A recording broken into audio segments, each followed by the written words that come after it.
Well, this morning we are continuing our sermon series in January entitled New Callings. This month we've been talking about what it takes to experience fresh meaning and purpose in our lives. And as we begin this year, I recognize that we're all at different points in our journey, and so each of our sermons have looked at our theme from a different angle. Now, we've began by talking about how all change in our lives, no matter how positive and beneficial, will always be met with some resistance. Whether that resistance comes from within us, the self-doubt, the stress, the fear that keeps us up at night, or there are challenges that come from around us, the people and circumstances that seem to hinder our path. And if we're going to experience new life this year, then we must be committed to these new directions, committed enough to endure the discomfort and resistance that will naturally arise when you take that first step towards growth and discovery.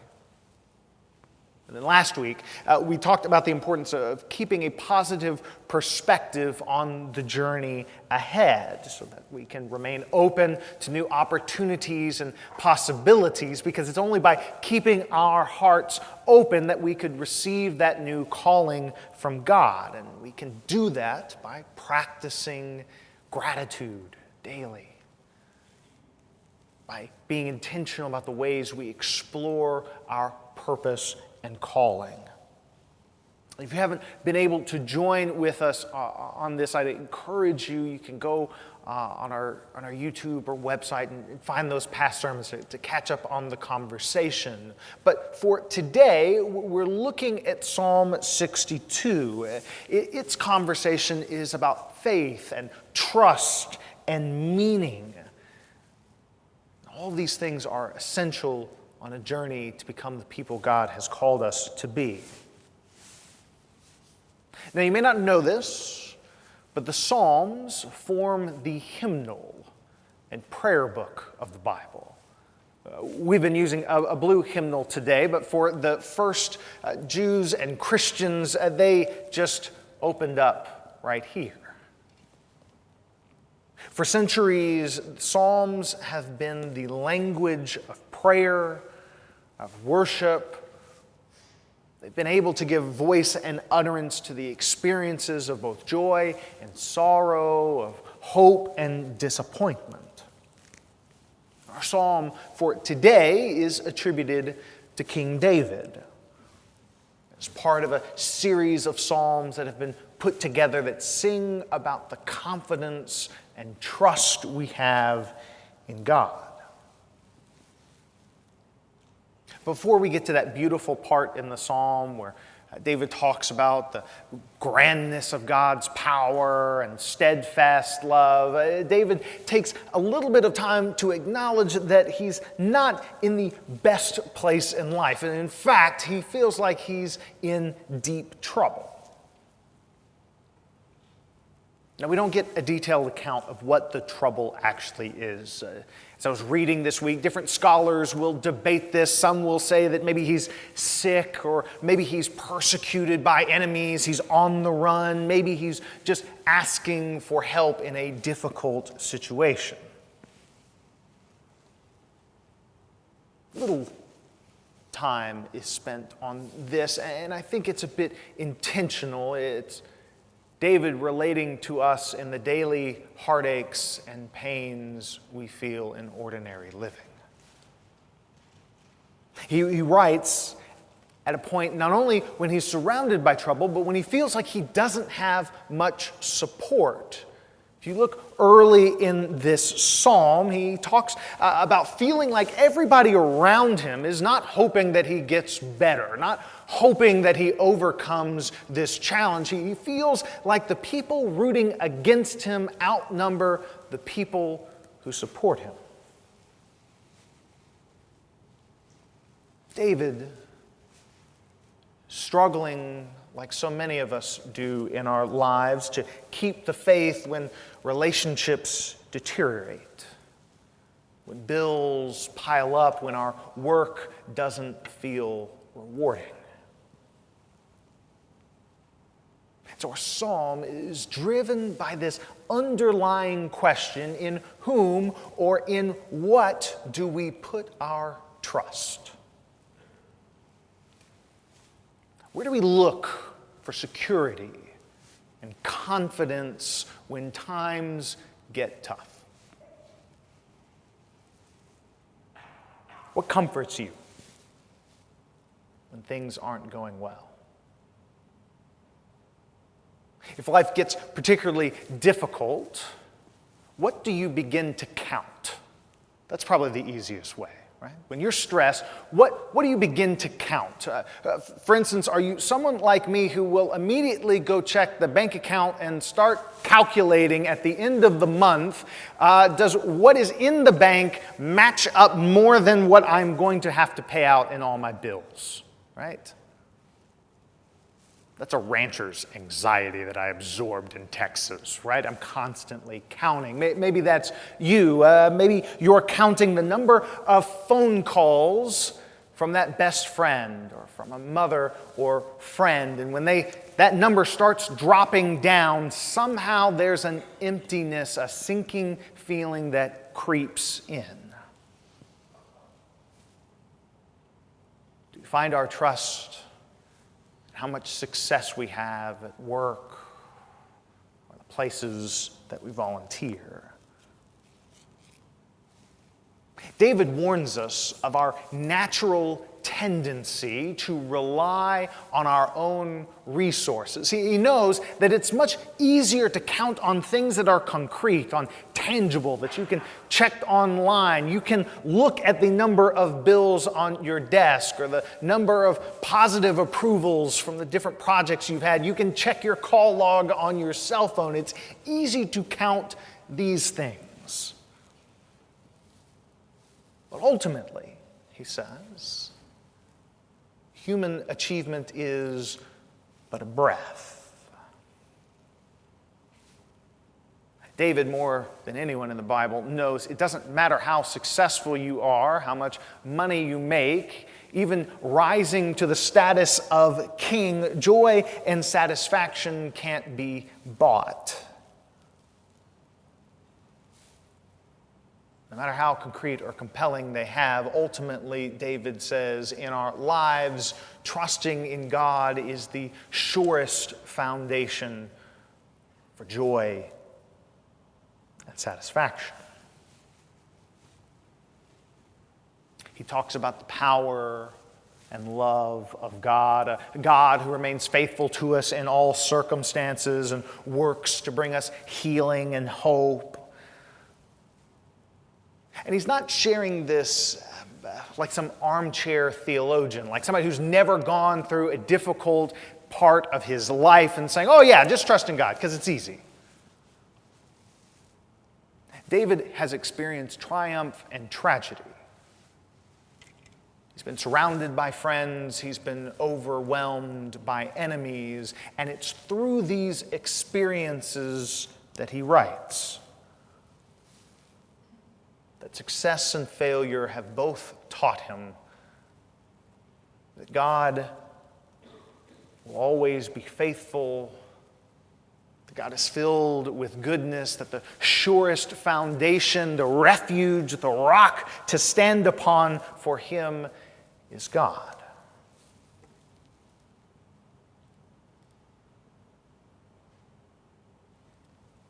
Where you put your trust may very well determine whether you experience simply a happy life or discover a meaningful one. No, those are related, but they're different things.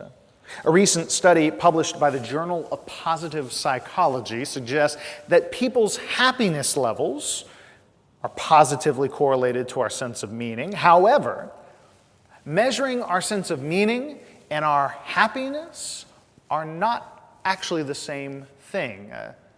You can be happy without having a deep sense of meaning, and you can have a great sense of meaning without necessarily being happy at that moment.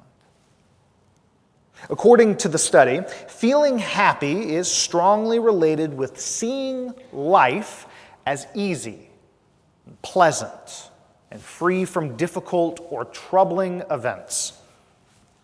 Happiness is also related with being in good health and generally feeling well most of the time. So if you want to be happy, never experience pain, never experience trouble, and never get sick, okay?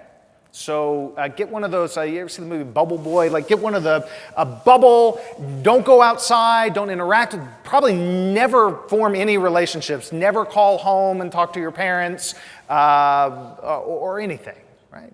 And you'll be happy. I don't think you have a good life, though.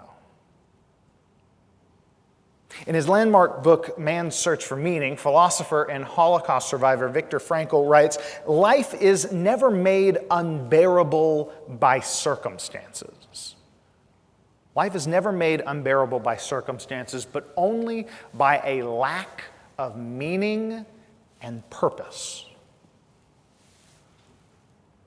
Next time you're at the grocery checkout line, take a quick look at all those magazines that profile the lifestyles of the rich and famous, and you'll very quickly realize that having everything you want in life, never wanting for anything, doesn't actually mean you'll enjoy life. Perhaps it's because what we're looking for is not happiness per se, not a life free of any difficulty, but we're looking for the joy that comes from living with the sense that our lives matter and are connected to something bigger than us. That's what meaning is. That's what purpose is. So how do you find it? Well, according to this study, relationships are definitely related to meaning, but not necessarily in the ways that you might think. You might think, oh yeah, relationship, if I have lots of friends, or maybe I build relationships when I volunteer in Little League, I will have a meaningful life. Here's something interesting though. Researchers found that participants who were more likely to agree with the statement, I am a giver, so I agree that I'm a giver, reported less day-to-day happiness than people who agreed with the statement, I am a taker, right? Sorry for parents with kids in this room. However, the givers reported higher levels of meaning in their lives compared to takers. Right? So giving gave meaning, but not necessarily day-to-day happiness. In addition, spending more time with friends was related to greater happiness, but not more meaning. In contrast, spending more time with people who we love, who we share deep connections to, related to greater meaning, but not with more happiness. Right? Okay? Spend any time with your family at the holidays and you understand how this research came about, right? It can be crazy, it can be messy to spend time with our families or friends that we've had for decades, right? Some of my closest friends I have had the biggest fights with in my friendships, right?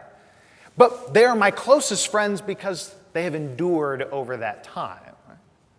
Right? They've proven a different level of commitment than just an acquaintance that I see every 2 months for a dinner, right? Nothing happens in that dinner that we're going to get frustrated about. But the meaningful relationships come when people know us at our deepest levels, know us at our most inspiring qualities, and those areas of our lives we like to hide from. And so the study concludes that pure happiness is about getting what we want in life, whether through people, money, or life circumstances.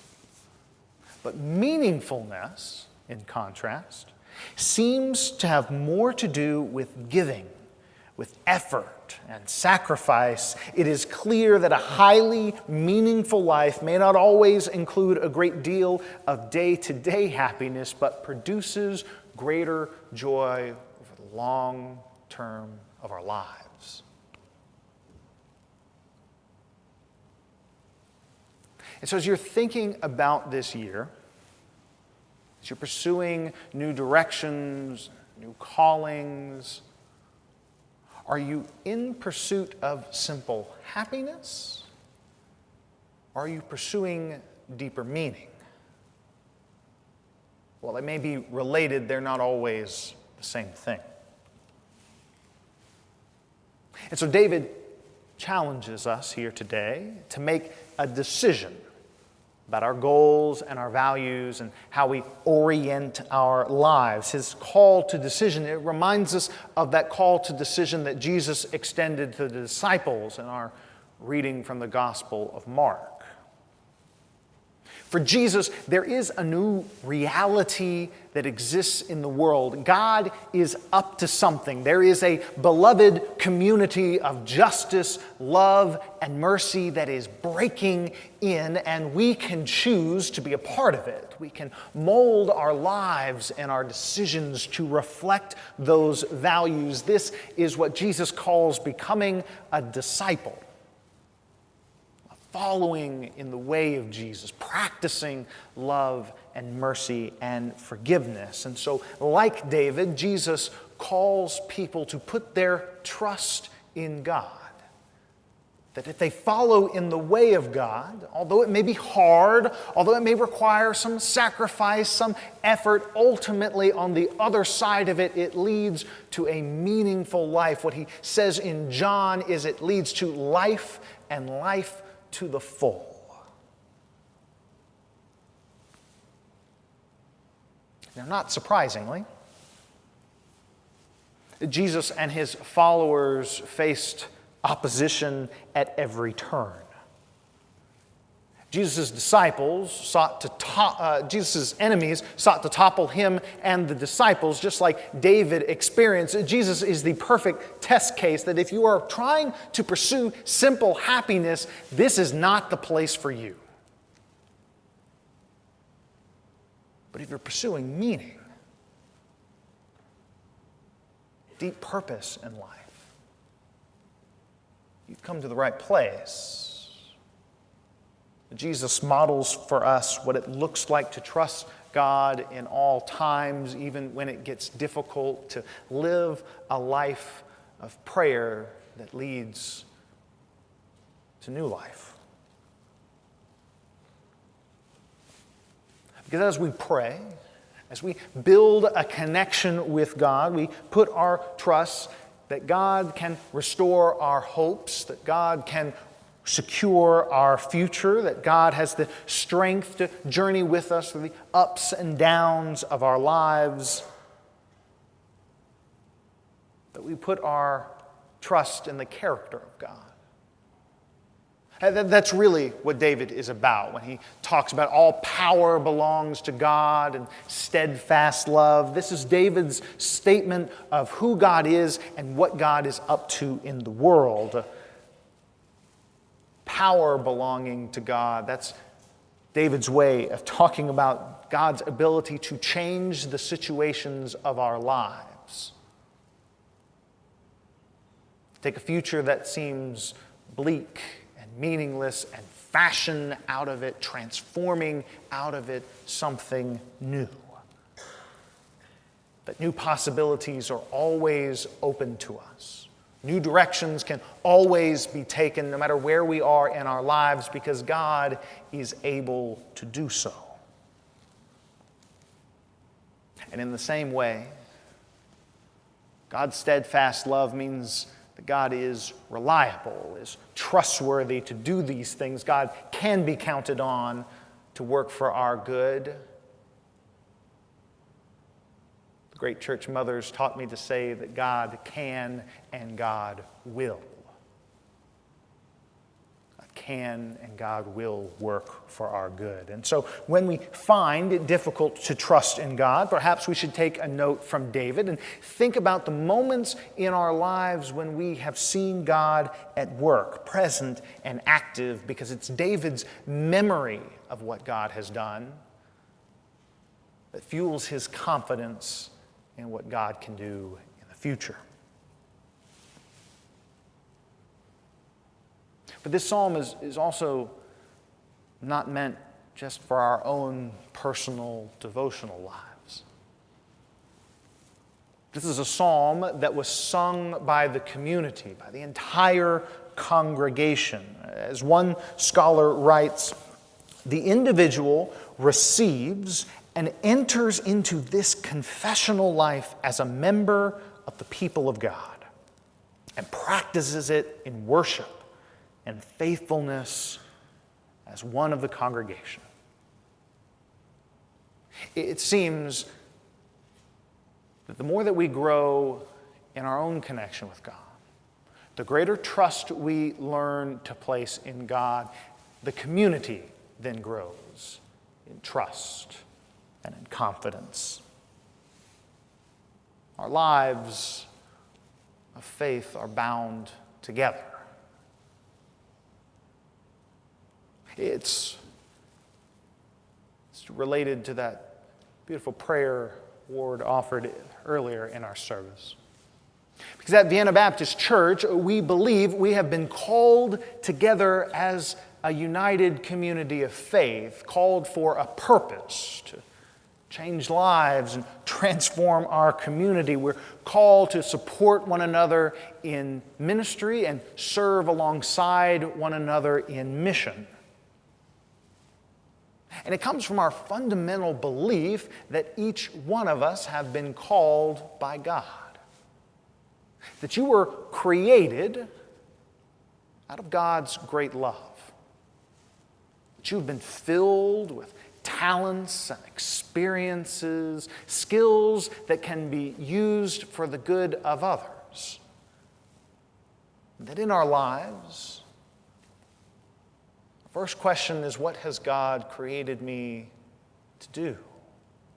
And who have I been called to be? And then to go out and do that. And we strive to be a church that will always help you to listen for the voice of God for yourself and to answer that call. To be a church where we all receive God's love, discover our callings, and then use those gifts and callings to change the world. Because to live out our calling, to be who God has called us to be, to do what God has called us to do, this is the foundation of a life filled with meaning. We have to decide whether we will do the hard work of examining our own hearts and lives, whether we'll force ourselves to be still for a moment so that we can listen for God speaking to us, or whether we will just continue to do what we've been doing to try and pursue simple happiness. There's always a danger of the spirituality of the quick fix. But can we begin to live lives that reflect new priorities and new values, the things that lead to abundant life? And I don't say that to you today, saying that it's going to be easy or it won't be without any challenges. That certainly wouldn't be the witness of Scripture. But it does mean that as we journey, even as we face difficulties, as David says, we can trust on God to help us to discover a sense of peace, even when the world around us seems to be flying off the hinges. We can discover wholeness and meaning even in the midst of difficulty. That, for David, is more valuable than just getting what he wants. To be able to have peace and meaning even when things are tough, now that's something to celebrate. That is truly life, and life to the full. So today, your calling is to the same decision of the disciples, the same decision of David. What kind of life do I want to live? In whom will I put my trust? Can you challenge yourself this year